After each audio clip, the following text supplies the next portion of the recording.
नमस्कार, मैं हूं प्रशांत भारद्वाज और आप देख रहे हैं न्यूज रूम पोस्ट। अयोध्या में बन रहे राम मंदिर के लिए लोगों ने अपने अपने स्तर पर संघर्ष किया है। यूं तो हजारों लाखों नाम हैं, लेकिन उन जज कृष्ण मोहन पांडे का नाम कोई नहीं भूल सकता जिन्होंने राम जन्मभूमि का ताला खोलने के आदेश 1986 में दिए थे।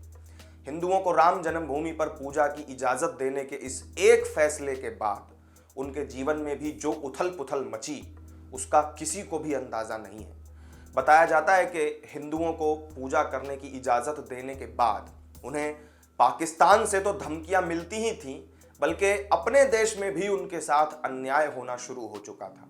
आज राम मंदिर में रामलला के प्राण प्रतिष्ठा की तैयारियां जोरों पर चल रही हैं, तो ऐसे में जज कृष्ण मोहन पांडे के उस फैसले को भी याद किया जा रहा है जो उन्होंने 1 फरवरी 1986 को दिया था। इसी आदेश में जन्मभूमि का ताला खोलकर हिंदुओं को वहां पूजा पाठ करने की अनुमति दी गई थी।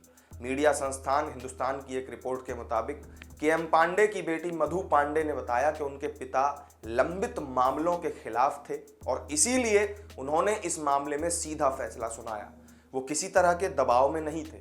जब वो तब के फैजाबाद के जिला जज नियुक्त हुए, जो आज अयोध्या है, तो उस समय उन्होंने 40 साल से लंबित इस मुकदमे को प्राथमिकता दी थी।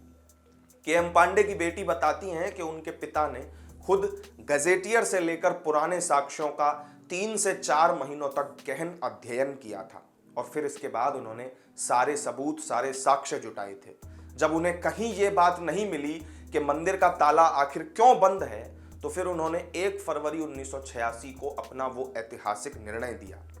ये फैसला इतने ठोस सबूतों के आधार पर उन्होंने दिया था कि इसे ना तो हाई कोर्ट ने पलटा और ना ही सुप्रीम कोर्ट ने। लेकिन इस एक निर्णय से यूपी की तत्कालीन मुलायम सिंह यादव की सरकार तिलमिला गई। तिलमिलाहट इतनी कि सरकार ने जज साहब का प्रमोशन ही रुकवा दिया और केवल इतना ही नहीं, जज साहब की बेटी को भी प्रताड़ित किया गया, जो उस समय केजीएमसी में लखनऊ में मेडिकल की पढ़ाई कर रही थी। जब क्लास में सबको पता चला कि ताला खोलकर पूजा पाठ करने की अनुमति देने का फैसला उनके पिता का है, तो उन्हें एक वर्ग विशेष के लोगों की तरफ से बहुत परेशान किया गया और हालत ऐसी कर दी गई कि उन्हें कई पेपर छोड़ने की नौबत आ गई थी। केएम पांडे के परिवार के लोग बताते हैं कि ये एक फैसला सुनाने के लिए वो 8-8 घंटे तक रिसर्च करते थे, लेकिन किसी को उन्होंने भनक भी नहीं लगने दी कि वो किस मुकदमे पर फिलहाल काम कर रहे हैं।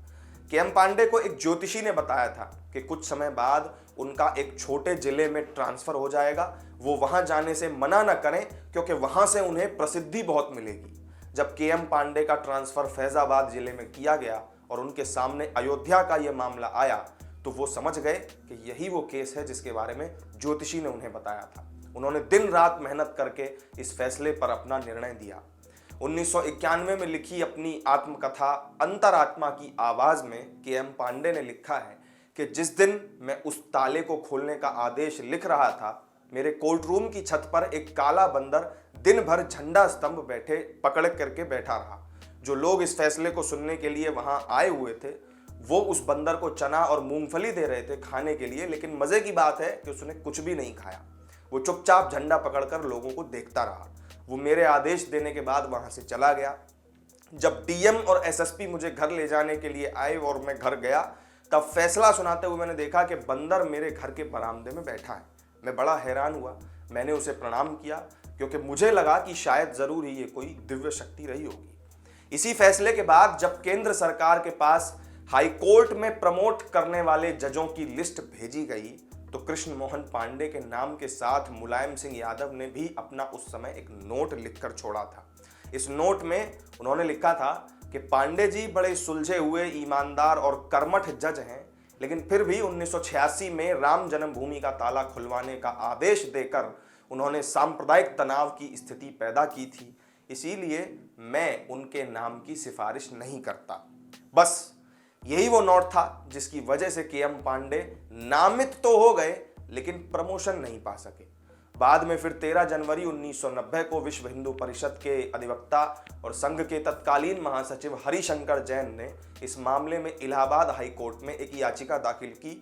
तब जाकर के केएम पांडे को हाई कोर्ट जज के तौर पर प्रमोशन मिल पाया।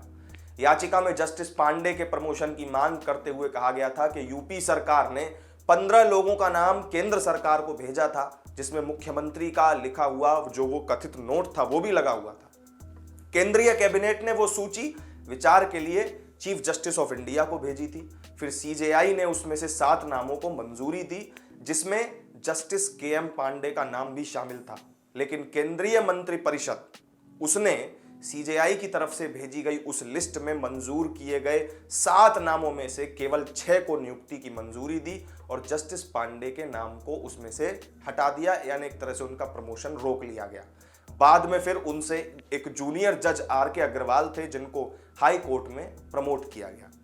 आज जब कभी भी राम मंदिर में योगदान को लेकर कांग्रेस पर सवाल खड़ा किया जाता है तो वो कहती है कि राजीव गांधी ने जन्मभूमि का ताला खुलवाया था, जबकि सच ये है कि फैजाबाद जिला अदालत के जिन जज साहब के आदेश पर ताला खुलवाया गया, उनका हाईकोर्ट जज के तौर पर प्रमोशन तक राजीव गांधी सरकार ने रुकवा दिया था। तो इस वीडियो में मेरे साथ फिलहाल इतना ही। जज के.एम. पांडे की ये कहानी जानने के बाद आपका इस पर क्या कहना है, कमेंट करके हमें जरूर बताइएगा। वीडियो अगर अच्छी लगी हो तो लाइक और शेयर कर दीजिएगा और चैनल को सब्सक्राइब करना मत भूलिएगा। फिर मिलेंगे किसी नई वीडियो में नई जानकारी के साथ, तब तक के लिए दीजिए इजाजत। नमस्कार।